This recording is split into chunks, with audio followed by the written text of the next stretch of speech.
hard and extremely quickly, but I think this court would want that factual record. I think that's one of the reasons the TRO is not appealable. This is not. Yes. Could you have done everything in a Texas district court that you did in this district court? Perhaps, Your Honor, but I don't think it was necessary. There's absolutely no question now that the law is that this kind of challenge where you're not seeking release doesn't have to be brought in habeas. It can be brought by APA. It could be brought in habeas, but it doesn't need to be. Well, so I want to get to that in a minute. But I think the common ground that you've just sort of asserted and that the government, you said, kind of has begrudgingly given, it's really significant common ground that I think has been lost in some of the briefing and some of the transcripts. You could have filed the exact same complaint that you filed here in Texas District Court. The government is not contesting that each plaintiff could have gone before an Article 3 judge and said, I am not a member of Trinidad Aragua, so I'm not covered by the proclamation, so I can't be removed.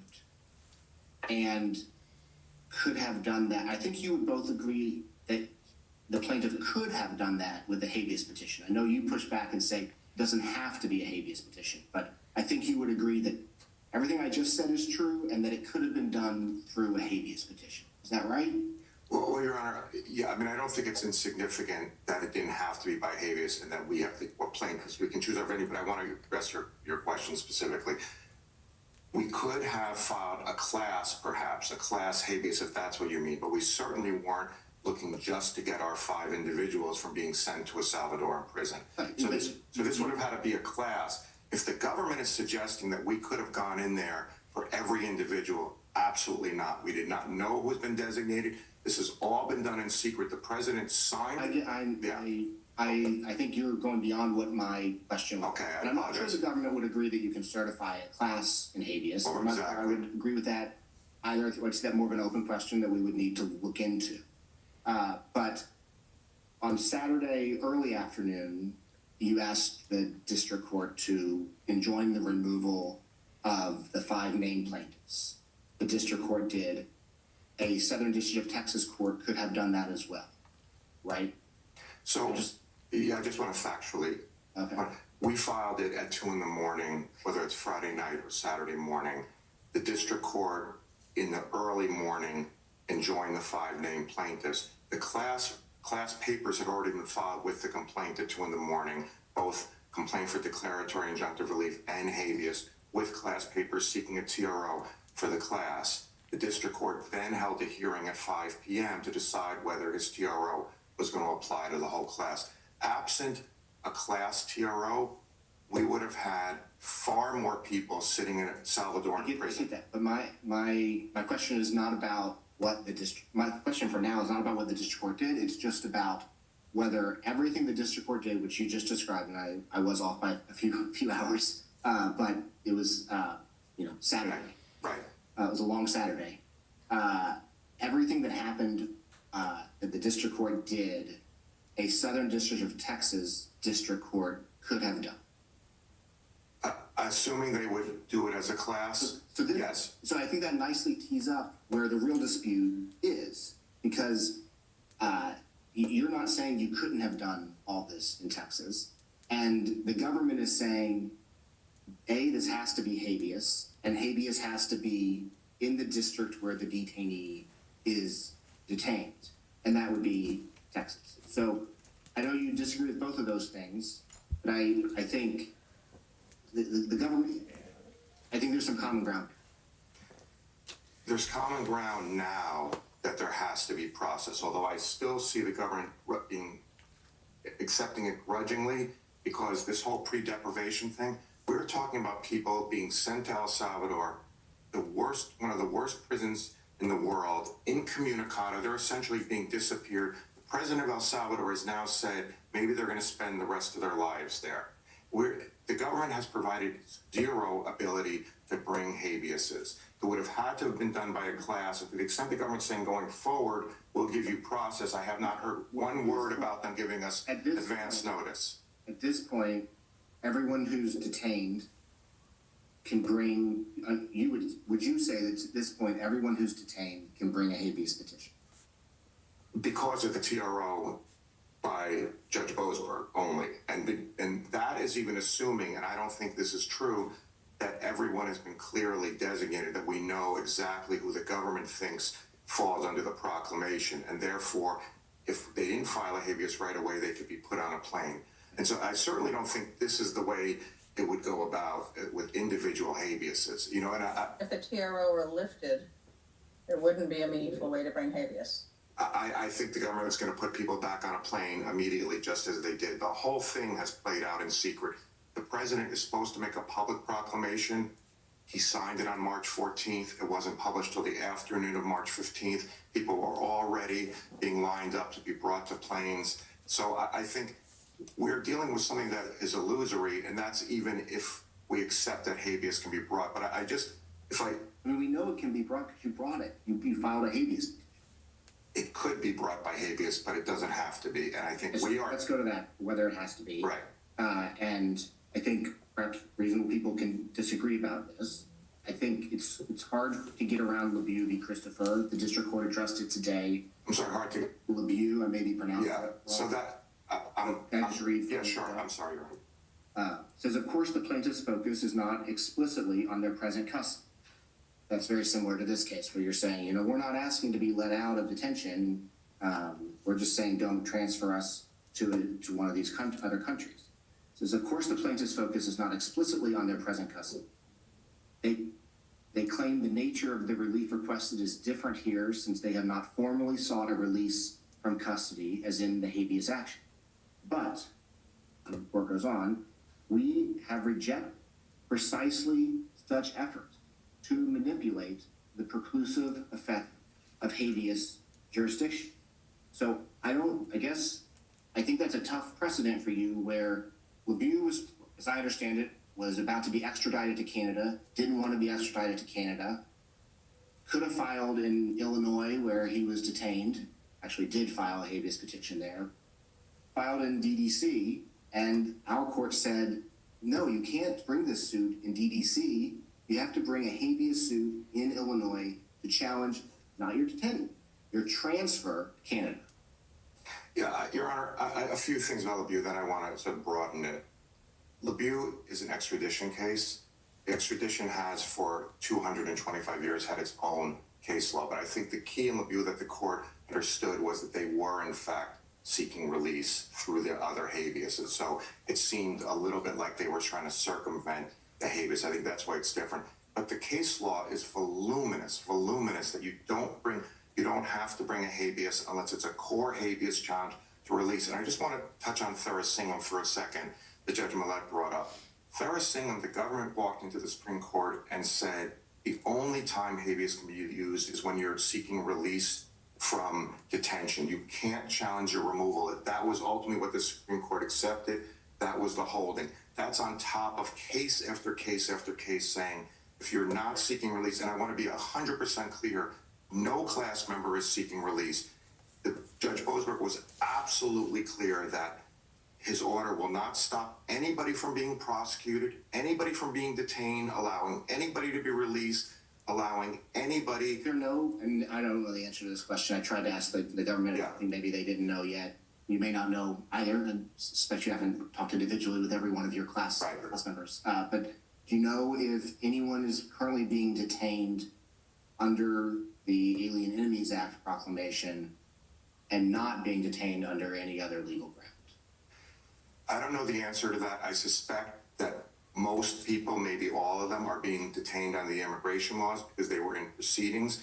I mean, the government is using the act to try and short circuit the immigration proceedings. And so I think what they have done is pull people out of proceedings and put them on the plane to El Salvador. So your original complaint mentioned apprehension and removal, and you wanted to enjoin both. I understand the district court did not accept your invitation to enjoin apprehension, but that does suggest that you were worried there would be some class members currently at large in the country who might be apprehended under this AEA authority.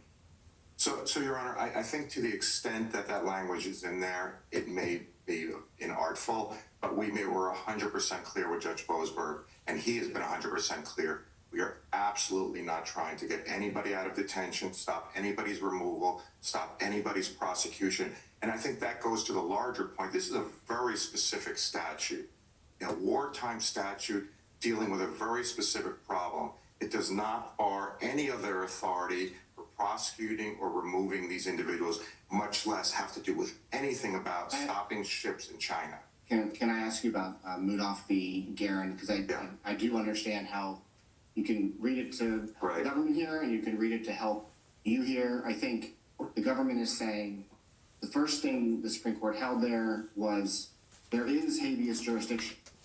This is someone who wasn't objecting to being held, but was objecting to being transferred. Right. U.S. custody in Iraq, to the Iraqi government in Iraq, and said don't transfer to the Iraqi government. And the first thing the Supreme Court held was that there is habeas jurisdiction for that because he was an American citizen.